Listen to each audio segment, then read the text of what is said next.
Hey! In front of me is REALME C33 and today I would like to show you how you can connect it using Bluetooth. First of all, go into Settings. Now click on Connected Devices and select Pair New Device. Following that, just wait for available ones to show, and when they do, click on the chosen one.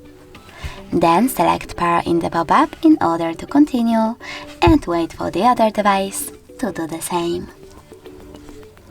And as you can see, after a couple of seconds, my devices were successfully connected. You can always disconnect them though by choosing this icon next to the device and tapping on Forget. Then confirming your choice in the pop-up. If you wish to connect to the same one, just click on Pair New Device and tap on it again. Thanks so much for watching. If you enjoyed this video, leave a like, comment and subscribe. Bye!